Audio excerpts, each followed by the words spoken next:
All right, welcome back, fail-safe investors. I have a very special video for you all today. It's about an industry that I've been asked about a lot repeatedly, and for YouTube purposes, I can't actually say what these stocks or this industry is about, so we're just going to refer to them as pot stocks. Pot stocks, right? So whenever you hear me mention pot stocks, you should know what I'm talking about, right?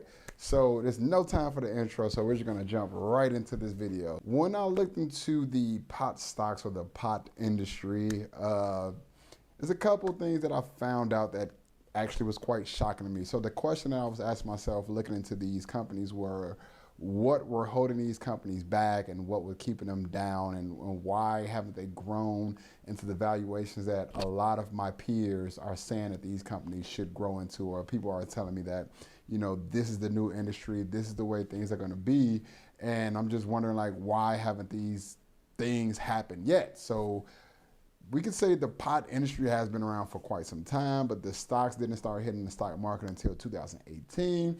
And in that time, we haven't had too many companies that just showed outstanding growth and things like that, but there are quite a few. So when I looked into the top 10 pot stocks, yes, I said it correctly.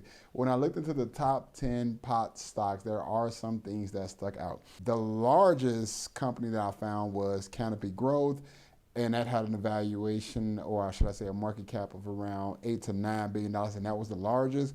And then when you get down to the 10th largest, it was like a market cap of like $1 billion. So your top 10 are all under 10 billion. So that makes them mid-cap companies. So they're not large. That means they do have room to grow, and they are projecting to grow. And then within the top 10, your smallest pot stock is like $1 billion. So that really is kind of like a small cap, because the small cap company is anything under $2 billion for the market cap. So these companies are all trying to distinguish themselves in different ways. And you have some that are just pure pot plays, I should say, and then you have some that are more in like your pharmaceutical field, where they have like, they're going for like FDA approval, and one of them have been FDA approved to treat epilepsy in children. So shouts out to that.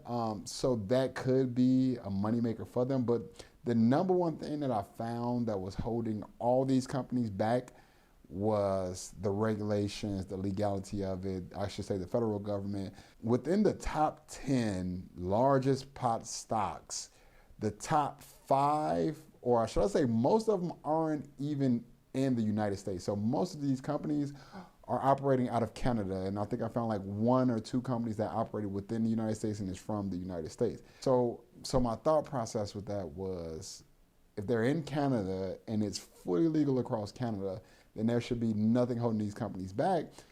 And a little bit more research, I didn't know this until I looked into it, that Canada only has a population of 32 million versus the United States of 330 million.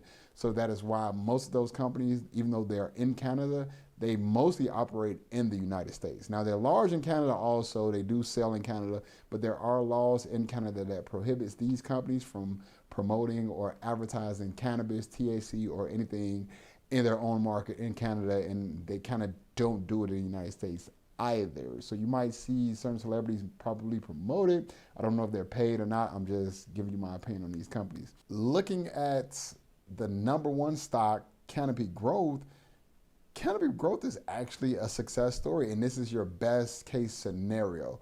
So I wanted to know what like the market would look like if it was to be fully legalized in America, and then you had no red tape like holding these companies back. Because one big thing that's holding these companies back is, since it's federally illegal, a lot of these like dispensaries cannot put their money into banks, and since they can't put their money into banks, then they can't get a loan from the bank, because the bank doesn't actually know how much these companies are making, and the barrier to entry just keeps getting higher and higher because of those reasons. So because of those reasons, since you can't get conventional financing, and you have to find other means of financing, meaning your own money, you have to like have friends probably, that means you have to also control the entire process, from the growing to the processing to the dispensary to the land. So the barrier to entry is high, and as we've seen in the past, money talks. So most of these companies are big companies already. So even if this industry was to become legal all across America,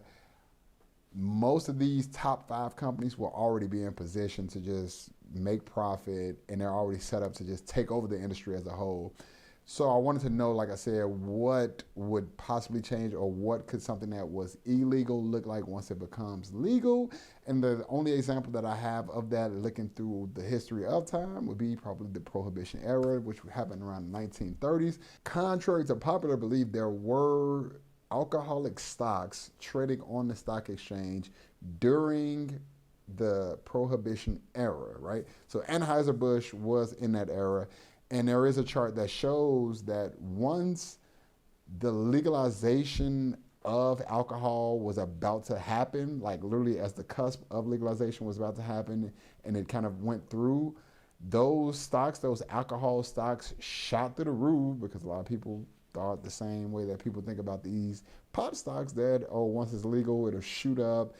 And then, so once all of those alcoholic stocks shot to the roof, once it became legal, like once alcohol became legal, then there was a huge sell-off and those stocks went back down, right? But that wasn't the end of that story. So yes, the companies had a huge run-up and then a huge sell-off and went back down, but they did eventually, over time, end up growing into those valuations, and that industry is worth billions today. So yes, the pot industry could show that same type of resemblance to the alcohol industry, meaning like once the talks of it being federally legal gets through government, it possibly could be a huge speculative run-up in that industry across all those stocks, or at least the top players, to say the least, and then like a huge sell-off, and then it possibly could actually end up growing into that valuation. Now, a lot of analysts says that the pot industry could be upwards of about $200 billion by 2024, 25. Some people say 150, but 200. So we'll just say between 150 and $200 billion between 2024 and 2025. As of today, in 2020, they have the pot industry at a valuation of about $13 billion.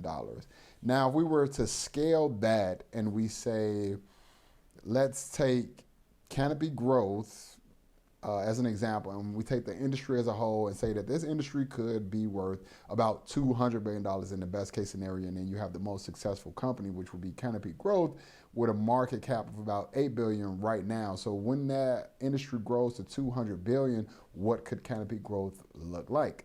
And then for that example, I use the tobacco and cigarette industry. So the tobacco industry has a industry valuation globally today at around $880 billion.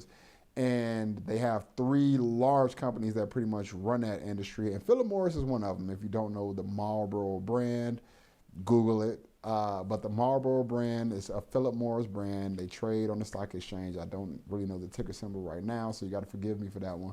But Philip Morris is one of the top 3, right? And Philip Morris has a market cap of $120 billion. So the top, and the entire industry is $880 billion, and one of the top 3 stocks, or you could say the top stock, is about $120 billion, and it's selling for around $77 per share, right? Now that does have something to do with the amount of shares that they have outstanding and things like that. But let's take Canopy Growth.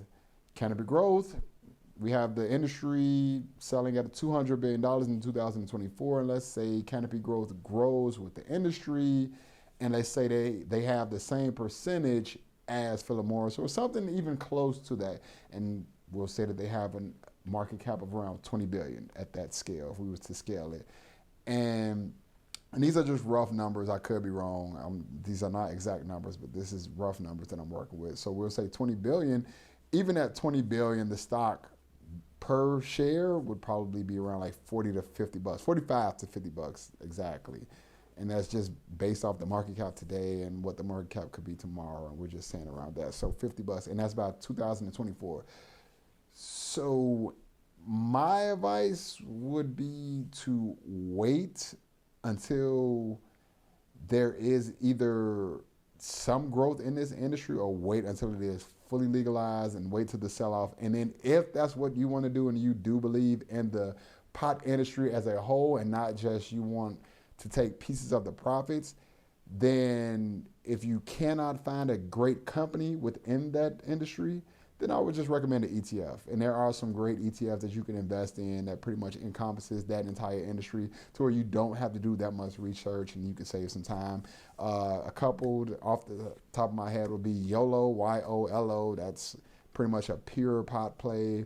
Or Toke, Toke, another pure like pot play. And CNBS, I might be wrong, but CNBS, there was a couple ETFs that you can invest in. But even when I looked into Cannabis Growth, as a company, it is a great company. So I will say this about Cannabis Growth. When I looked at their like balance sheet and when I looked at their income statement, I'll start off with their income statement. Their income statement is phenomenal. So going back to 2015, in 2015, they made a revenue of $10 million. Yes, you heard me correctly, $10 million. So from 2015 to 2019, they grew their revenue from $10 million to $300 million. Fantastic, right? And then looking at their balance sheet in 2019, it's no wonder a company like this was able to acquire a company like Acreage, which was the #1 company in America, not stock, but just company. They had more market share than any other company, more licenses than any other company. They operated across multiple states. They really were the largest, and they were bought out by Canopy. So it's a reason why Canopy was able to do that, like either right before the pandemic, or I think they did it during the pandemic because they had cash on hand, they had cash on their books, and their balance sheet is solid. I mean, when I looked at the balance sheet, their current assets was like $1.8 billion, and their current liabilities was like $297 million. Crazy, right? And then when I looked at their total assets, it was like $4 billion, and their total liabilities was like $1.1 billion. So they have money, and they have about $3.4 billion just on cash alone. So you have to look at things like that, and those play a big role in looking at a company. This company is great financially, and they are projected to grow. And just from based off that income statement, they have grown and they're still projected to grow. So if you do want to look into this industry, there are a couple companies that you could invest in that are already examples of success and is projected to be more successful in the future. Do not just invest in any one of these companies in that industry just because you think there's going to be a huge run up and there's profits to take off the table, because there is always a greater fool, and you don't want to be that greater fool. So if you like more videos like this, if you like this video, hit the like button. If you're not subscribed to my channel, I just got to ask one question. Why aren't you subscribed to my channel? Simple question, right? And let me know if you like this video. Let me know, if there's another industry you might want me to look into, the tech industry, what my opinion on things. And we'll talk another time. Until next time, let's get it, let's do it.